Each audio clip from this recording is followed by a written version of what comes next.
Hey, good afternoon, everyone. Happy New Year. My name is Arne Burns, and I am the Health Education and Training Specialist here at IPHA. And welcome to our first PHEd Talk of the year. Today with us, we have Dr. Ayanna Buckner, double board certified in preventative medicine, public health, and internal medicine. Dr. Ayanna Buckner has extensive experience in community-based health education, outreach, and evaluation. She served 2 terms on the American Public Health Association Executive Board through her role as Science Board Chair and Joint Policy Committee Co-Chair. Her alter ego is a debut author. The novel the Gardens of Eden contains themes around cardiovascular health, mental health, and the connection between them. So without further ado, I'm going to go ahead and turn it over to Dr. Buckner. Very good. Thank you. Thank you for such a wonderful introduction. So the Gardens of Eden actually came out on Tuesday, so that's why I have such a festive background. So when we got on the camera, I said, "Oh my gosh, I forgot I still had that up," but it will tie in a little bit later. So I am super excited to talk with you today. I'm going to go ahead and share my screen.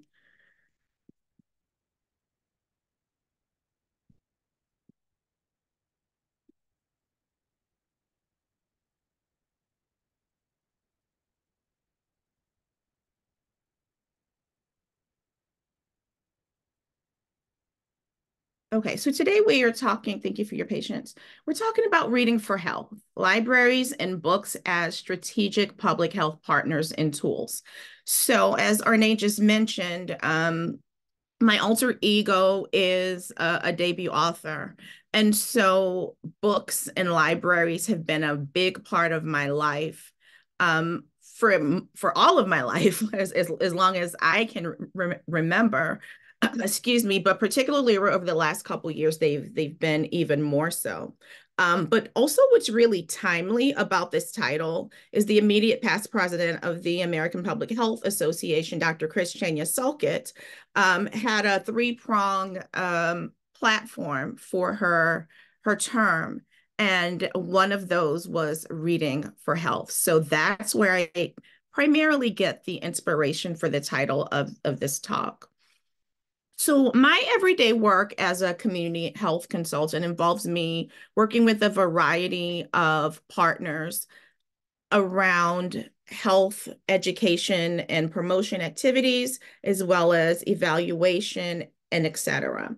And so, one big piece of the things that I do is help people figure out particularly health organizations, figure out how to partner and with whom to partner to answer the questions that they have about how to best address their health priorities.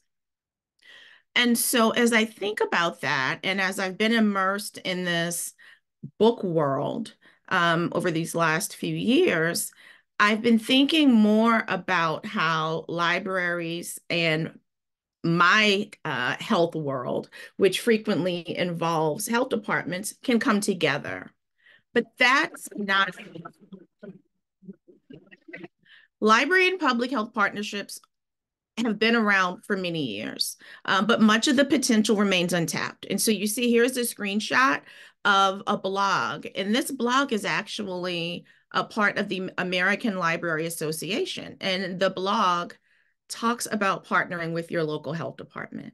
And so as I kind of have gone deeper into this book world and have become more acquainted with librarians on a more formal scale, I learned a bit more about some of the American Library Association's work. Now, certainly in my health consulting world, I've seen it from that perspective, but I became even more intrigued thinking about what types of training, what types of tools, and what types of experiences librarians have. And so I thought, it'd be really, really good to do more to talk to the public health side to pull these two worlds together, because we know that libraries are frequently just as understaffed and under-resourced as public health departments.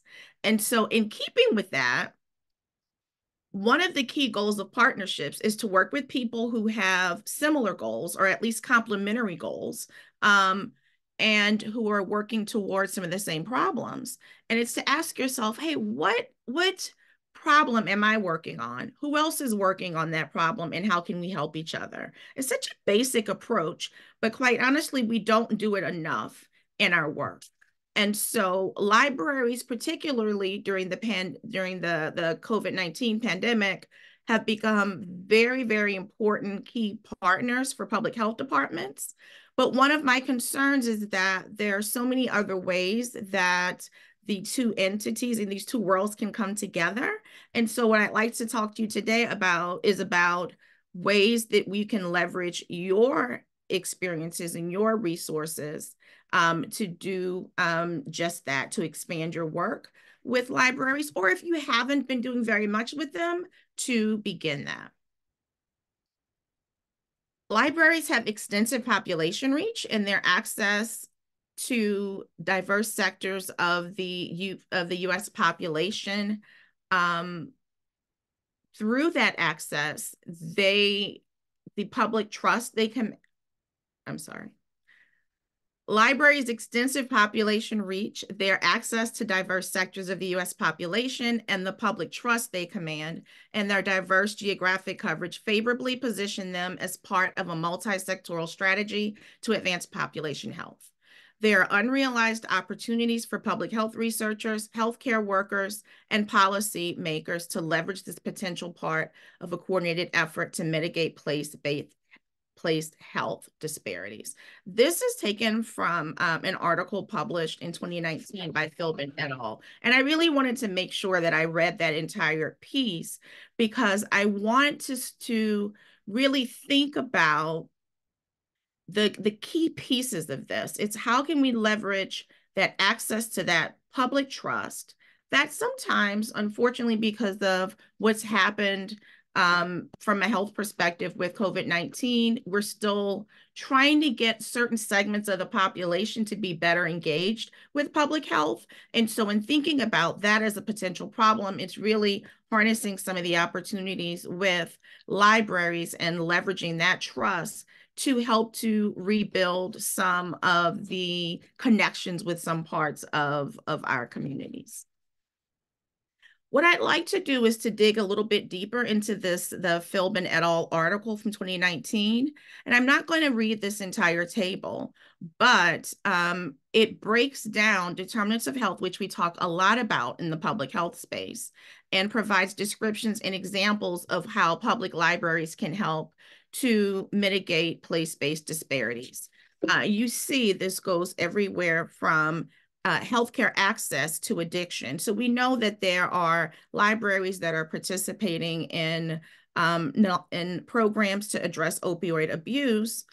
They are providing needle collection containers and bandages. They're doing weight loss programs. They're also doing work around stress, doing a lot of things around education, like workshops and stress reduction therapies, but also getting the physical piece involved through yoga and Tai Chi. They're also doing work around food with nutrition workshops and providing free meals to children during summer holidays, but also as there have been changes in the way food programs for kids have been funded, even sometimes during the school year, right? Libraries are putting together partnerships with nonprofit partners and soup kitchens to address food insecurity. They are also doing work to promote well-being and learning around children in early life, and addressing social exclusion through a variety of places, but particularly around the unhoused populations and homeless populations, but also vulnerable programs or programs for vulnerable youth. Libraries have also been a big part of technology services to help people to engage in job training, to find jobs, to prepare their resumes, but also disaster relief. I'm from the U.S. Gulf region originally, and they've been a big part of hurricane response in the Gulf region as well as in other parts of the country. And then we know social support, particularly with elderly, with our elder populations, and also doing important work with immigrants. So wanted just to give that high level overview, but then now progress to give some partnership examples. So what I did was I found 3 examples that I think can show introductory level partnerships as well as more advanced partnerships. So I'd like to start with talking about the Catawba County partnership between the health department and the library system. So this was a really interesting partnership that started because the library was involved in the health department's community health assessment process. And so through those relationships, the library staff decided, we've got this great partnership with the health department. Why don't we expand that and get them to help us to develop health programming? And so as they did that, one of the first parts to that work was that the COVID-19 pandemic started, and library staff was trained to take phone calls and set COVID vaccine appointments. But it expanded to provide Zumba classes and new partnerships. If you think about the examples that I just provided around food, they did a partnership with the farmers market for a food program.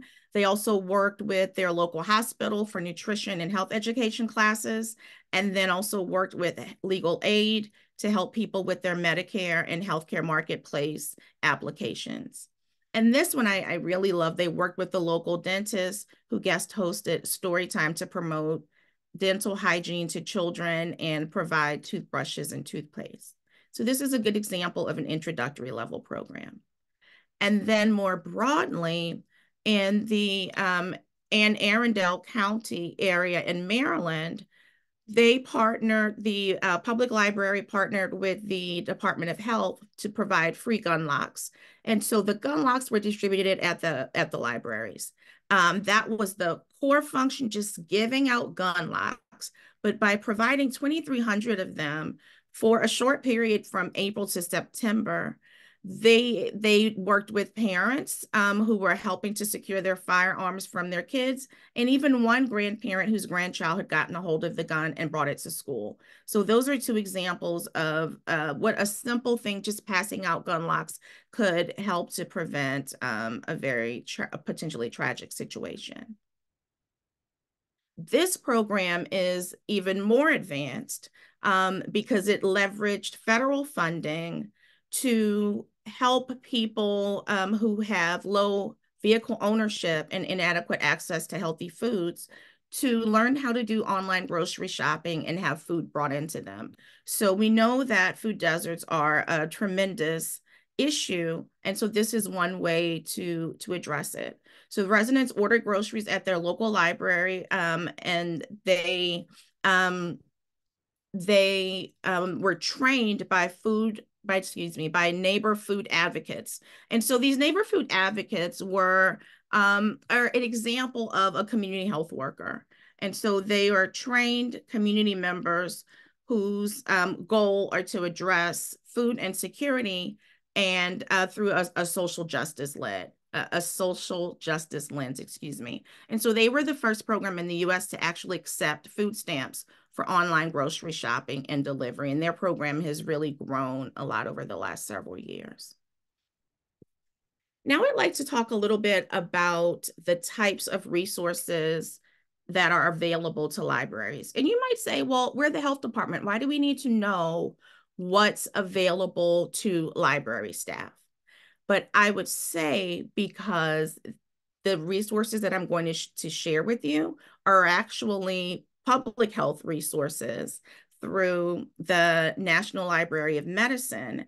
And so because there's so many strong partnerships already with the National Library of Medicine and public health, it's an easy thing, I think, for public health staff to know about and to recommend to libraries. Now, certainly, because it's the National Library of Medicine, they are doing a lot of outreach to libraries, but I can tell you through some of the work I've been doing over the past several years, I've learned that when you get down to the staff level, sometimes people don't actually even know that their libraries are tied into the National Library of Medicine, and they're missing out on some key training opportunities. And so as we talk through these, I think you'll understand a little bit more about why I'm spending some time sharing them with you.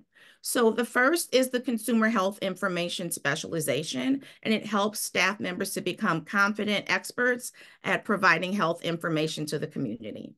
That training is offered through the Medical Library Association, and the continuing education is over 5 levels of competencies for the introductory level, and it teaches library staff to know the community, to know the actual health consumers or the residents in the area, to develop knowledge of subject matter and existing resources. And then they also get some skills in health information evaluation, communication, and instruction. And as you can see, these are fantastic skills that could be a great complement to the work, the existing health programming that public health departments are already doing. And so in this way, these library staffers, by getting this training, can become almost extensions of the work that you're doing in public health. And so I think recommending this training for library staff could be really, really essential to the work that you're doing in your public health departments, in your communities. The level 2 training goes a bit deeper, and it ties in literacy and health literacy, technology and health, and ethical and legal issues. Again, if you think about that table 2 that we discussed from the Philbin article when we first started, these are key topics that came across through some of those types of library health programming. And I mentioned that because frequently when I think about some of the library and public health partnerships that are going on across the country, not just with health departments, but also with schools of public health and academic institutions, sometimes these types of the work is happening in kind of a piecemeal approach. And so we don't always think about how they connect specifically to the social determinants of health. But again, that's one reason I wanted to take some time and go through that table and highlight some examples. The cost is only $99, and the application fee is actually usually covered by the National Library of Medicine. But if for some reason that wasn't covered, I wanted to mention the cost in case there are opportunities within your health department for continuing education or sharing those costs with libraries. That could be, I think, a very, very small price to pay for such a great training that can make a huge difference for your communities. I'll talk a little bit more about the network of the National Library of Medicine. And so its mission is to advance the progress of medicine, improve the public health by providing all U.S. health professionals with equal access to biomedical information and improving the public's access to information to enable them to make informed decisions about their health. And the program is coordinated through the National Library of Medicine and carried out through a large network of health science libraries and information centers. And so I'm not going to go into a lot of detail about that. You probably know some of the work that the National Library of Medicine is doing and the national network. And so it's broken down into regions, and each of the regions has a lead medical library, usually at an academic medical center that's tied into providing resources and technical assistance to the libraries. And so if you'd like more information about that, you can certainly go to the National Library of Medicine's website and check out the network of the National Library of Medicine and see those regions and see how some of your partners can tie into that. So I'd like to just do a quick overview of the initiatives that are associated with the network of the National Library of Medicine. And so they are focused on 7 key areas, which are confronting health misinformation, bridging the digital divide, environmental determinants of health, citizen science and crowdsourcing, data science, student engagement, and substance use disorders. I wanted to take some time to talk about those or list them because I think it's an opportunity for you to think about how it can tie into the work that you're doing. So particularly when we think about COVID-19 and the health information that that not just was, but that's still a big issue, the NNLM's work can be really, really important for that. We know the importance of the digital divide and how libraries can be such a key resource for people. And so thinking about how that can be tied in to provide resources and also to address health misinformation from that approach is also an important consideration. The network also provides a variety of training resources. And those resources can be for librarians, educators, and health professionals. Many people, particularly clinicians, as well as health professionals, are probably using one portion of those trainings. But what I wanted to do was just to provide a quick snapshot of the training so you can get a good idea of other types of trainings that may be outside of what we're accessing through PubMed and the other usual health sites that we frequent. So the NNLM has, for example, a book discussion. They have a class coming up on health data privacy in the library. But also look at this example at the bottom, providing mental health information at your library. So you see it's very diverse. You also see that let me use my pointer here. Here you see there that they have multi-week offerings with credits that library staff can use for their continuing education. And this can be a good incentive as you are building your partnerships with library staff to help them to understand that these resources can be helpful for them to meet their continuing education, but also provides the training that's necessary for them to really address some of the key goals that you have around health education and health literacy. Another fantastic resource is the the NNLM Reading Club. And so the Reading Club focuses on just what we said, on reading. And so there are a variety of resources that include book recommendations and toolkits so that libraries can start reading clubs, but tie it into health. So let me give you some examples of what that looks like.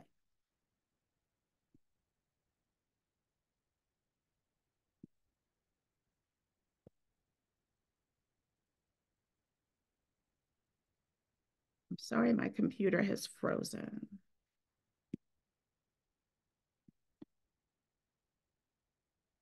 There it is. I'm so sorry. I don't know what happened. Okay, so here is one of the NNLM Reading Club toolkits. And so these are available for download from the library, from the NNLM website. And what it provides, I'm just going to scroll through it quickly. It's just some general orientation information about the club. But you'll see here, this provides a listing of the book's authors and topics, and you'll see it has a variety of areas of focus. And so that's one reason I spent some time reading through the NNLM initiatives, because you see that these topics tie in very nicely to them. So here we see environmental health, health literacy, nutrition, we see heart health, racism and health, as well as Black maternal health. We see more on heart health, nutrition, substance misuse. Again, we saw examples, and that's a good example, particularly as we think about some of the library programs around opioid addiction and addressing it. Again, there's more around disability health and mental health. I'll scroll through a little bit and now show you what each of the pages looks like. Well, not every single page, but one example.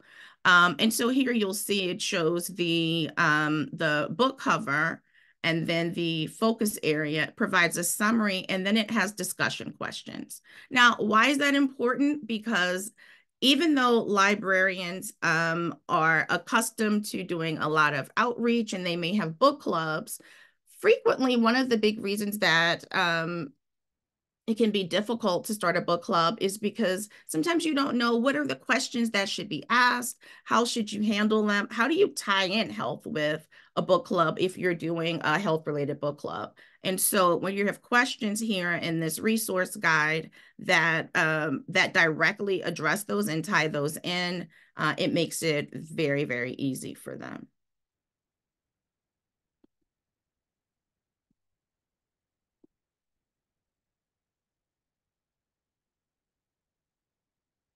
So another example is the Diverse Voices in Health and Medicine collection. That's a part of the NNLM Reading Club. And you'll see that there are 5 different areas: adult health, children's health, young adult health, the zines collection. And zines are independently published works that are created for niche communities. And so this is important because they wanted to provide a resource that exposes community members to some books that they might not otherwise be exposed to. So I thought that was really, really a wonderful thing. And then the graphic medicine collection integrates comics and memoirs and academic papers. And so it gives some examples for that.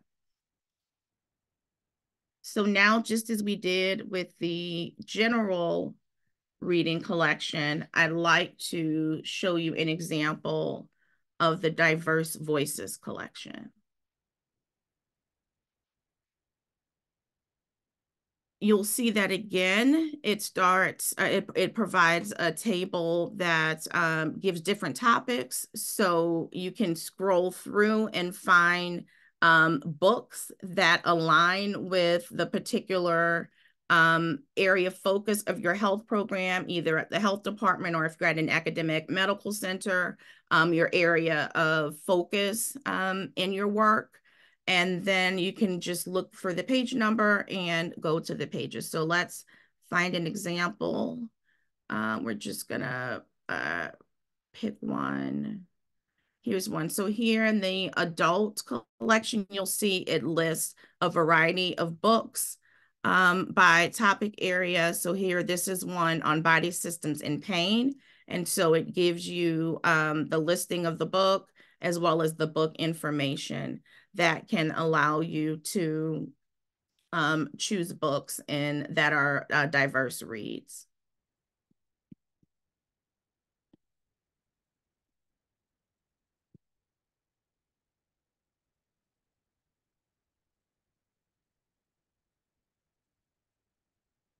So I mentioned to you that my debut novel, or should I say my alter ego's debut novel, came out earlier this year. I refer to it as my alter ego because I write using a pen name.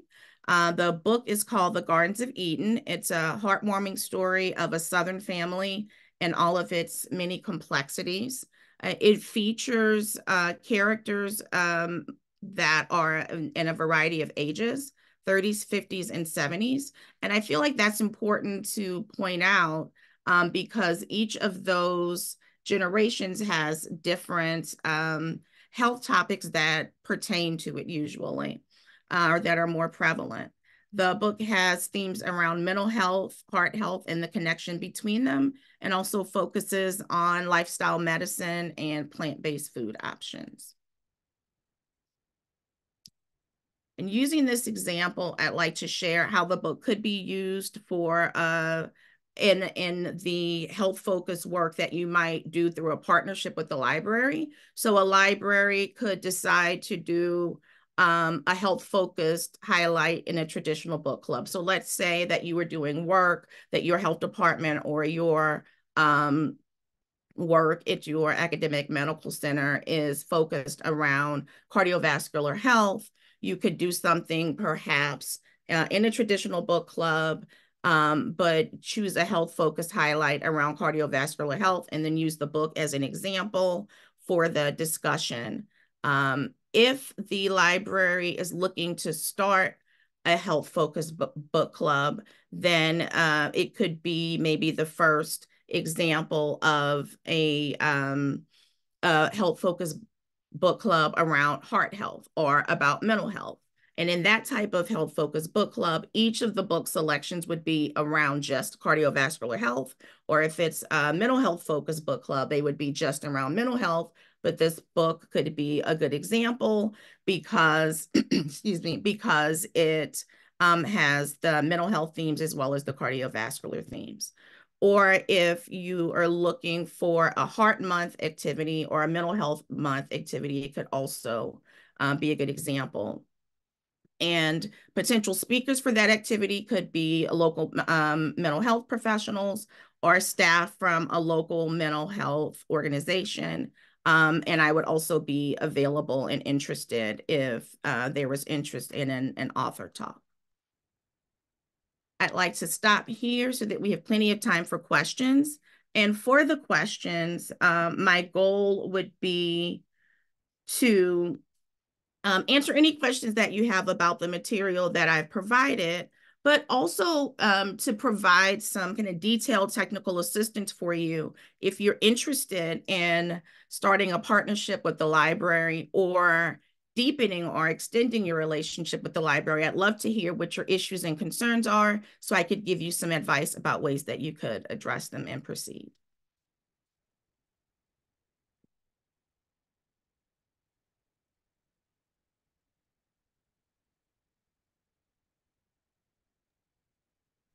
Feel free to use the chat box or you can unmute yourself as well. I'll monitor the chat as well, make sure we don't have anything in here.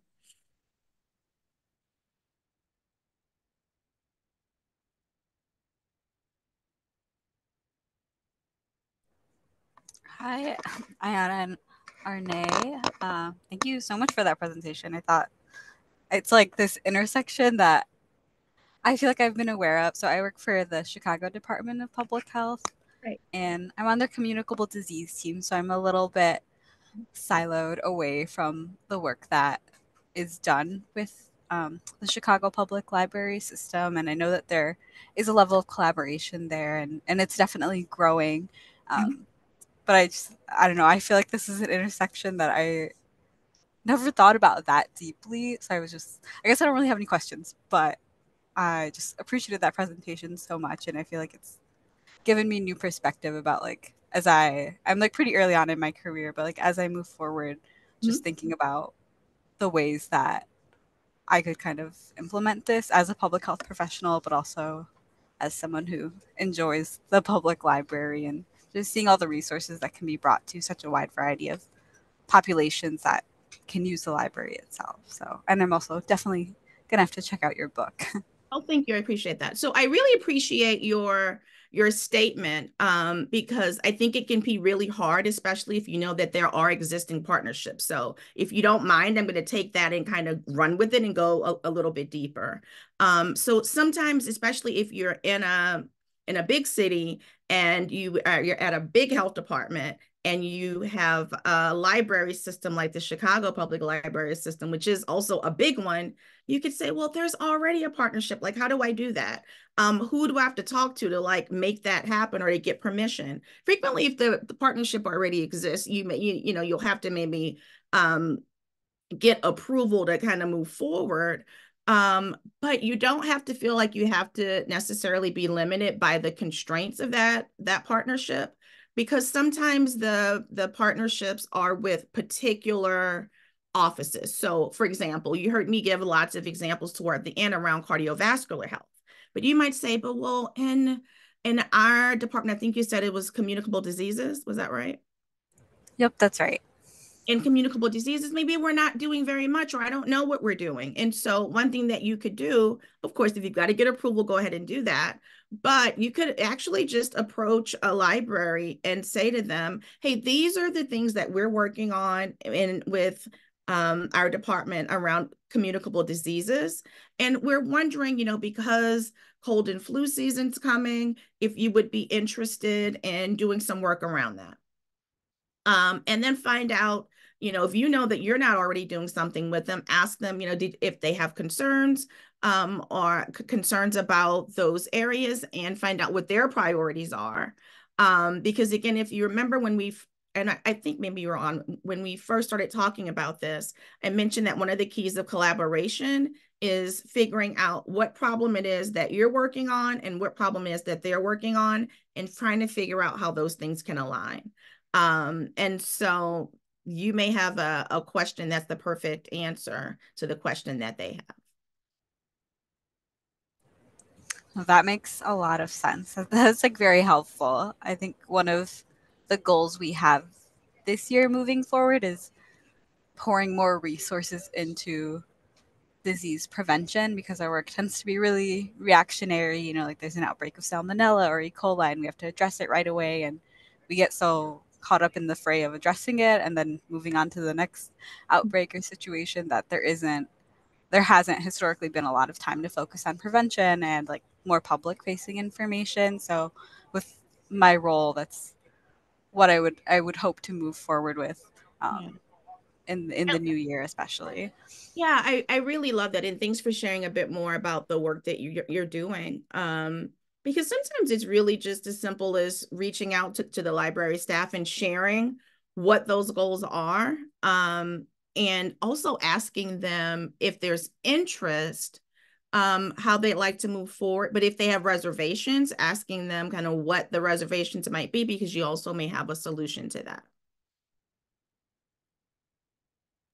Yeah, absolutely.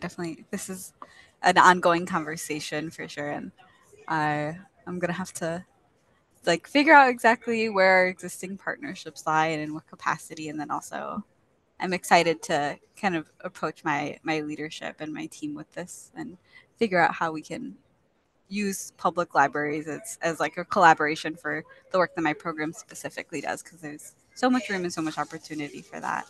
Yeah, I love that.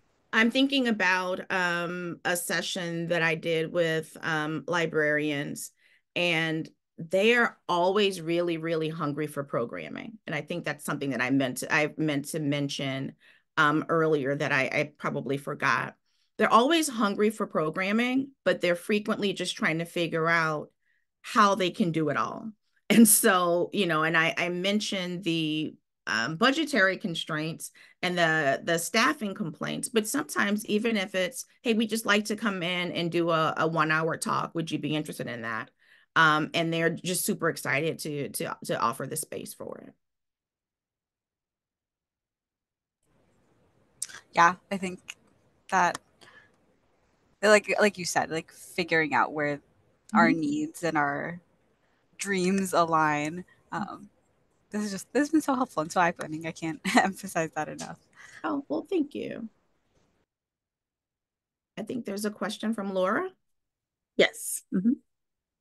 Hi, thank you so much for your presentation today. It has me writing tons of notes and generating a lot of ideas. I just wanted to ask about engaging children.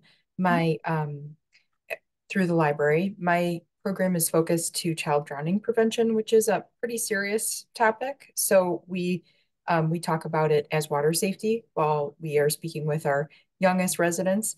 And I do have a neat aspect of my work, which is that I can cross out of the greater Chicago metro area and even go into other states with my work, and also from the northernmost counties to the southernmost counties of Illinois. So how would you recommend engaging children with a topic that's a little bit serious, something like water safety? Sure. I love this question. What I would suggest is finding a book that addresses it. And I can't think of any right now, but I've certainly seen some. And so I'm thinking immediately of the example of the dentist who did the story time. I think that's a really great way to engage both children as well as parents, because you can start off just reading the story and then talking to the kids afterwards and asking them what they thought. You could even take it a step further by having them to draw. Sometimes libraries actually already have those materials available, and they're super excited to have a reason to pull them out and use them for a partnership activity with their health partners. The other thing that you could do is really just to have a chat with the children's librarian. Now, not all libraries have children's librarians, but frequently they do. And so a lot of times they're actually really clued in to some of the community concerns, some of the community resources. And I mentioned that because I think in public health, we frequently have good ideas about community concerns and community resources. But if you think about it, they see them from the other perspective, right? They hear a lot about what's missing and what the needs are. And when I say what's missing, I mean, because parents will come in asking for particular resources. And so frequently in public health, we'll think, oh, we're providing that, we're giving this. But sometimes it's just not getting to the right people or getting down the right pathway. And so the children's librarian can very likely provide some insight about that, which can help you to direct your work through that library programming, but quite possibly your work more broadly. Thank you. There are quite a few water safety books that are for early readers, or books that caregivers can read with children on their lap. I'm thinking of Clifford Goes for a Swim. That's a cute, recognizable character. Do you think it would be appropriate to work into a collaboration providing a book, if that could be worked into my budget? Absolutely. I'm doing my happy dance inside. In fact, I'm thinking about Reach Out and Read. That's one of the things that they do, right? Have you heard of Reach Out and Read? Yes. I'm sorry, what's that? Yes, I have. Yes. Yeah. And so I just use them as a model. They are, there's a shortage of books in so many areas, and they're actually called book deserts. I don't know if you've heard that phrase. And so there's always excitement around books, whether they're given out excuse me, as a part of the community program or even given out in the clinical setting. And so another thing I would recommend that you think about would be potentially working through pediatric offices or pediatric providers, because they can also be a good tie-in for your work with libraries. Thank you. I can envision this. Yeah. I can sort of envision this now in a kind of a package of what we could do, rather than I can't go to every library necessarily myself. In preparing for today to understand more, I saw that we have 600 libraries in Illinois. So that's a lot of libraries to engage with. But I like this so much. I appreciate the ideas of how to put something together. And it can feel overwhelming, but what I always suggest as I'm making recommendations to clients is just start where you are. Start with one, start with two. And the other thing is, frequently, this is a trick that I learned, quite honestly, doing book promotion. You can try to work with libraries that are connected. So if what you'll hear is, oh, there's 600 libraries, but there may not, but that doesn't, but frequently those libraries are part of a system. So you could work with a library system and work with one person at that system who, it depends on the system, what that person's called. But then they can kind of farm out the work, I don't want to say farm out the work, farm out, share the information across the system is the more appropriate way to think about it. And that way your work can also feel less overwhelming because you're not doing it all yourself. Again, that's the importance of the partnership, right? Thank you so much.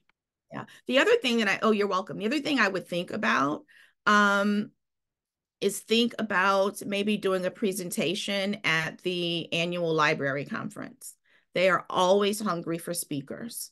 And again, in thinking about library health department partnerships, that's a great place to kind of start to plant the seeds for your work, see who shows up for the session, do a sign-up sheet, and during that presentation, talk about what your problem or your question is and what resources you have to offer. And I assure you, you'll have lots of people who'll sign up.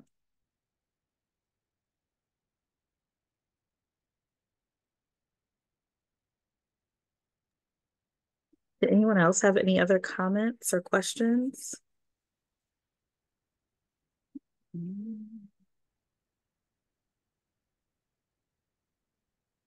don't see anything. Well, I do want to take this time to say thank you, Ayanna. As I was looking, I was just like, oh, I need to tell my mom, like, to let the kids know we probably need to go to the local library and see what things they offer. Even the library that's located where I live, they always have things going on, always activities. So I think this is nice. I never quite thought about integrating public health within something like this and then targeting children as well. I think is really great too. So thank you so much for your presentation. Thank you all for participating. If there is nothing else, I'll go ahead and give us back like our extra 10 minutes of the day. Thank you all so much for coming. And this presentation will be posted on our YouTube channel, as well as our past presentations that we've done for our PHEd Talks. Thank you so much and see you guys next time. And thank you so much.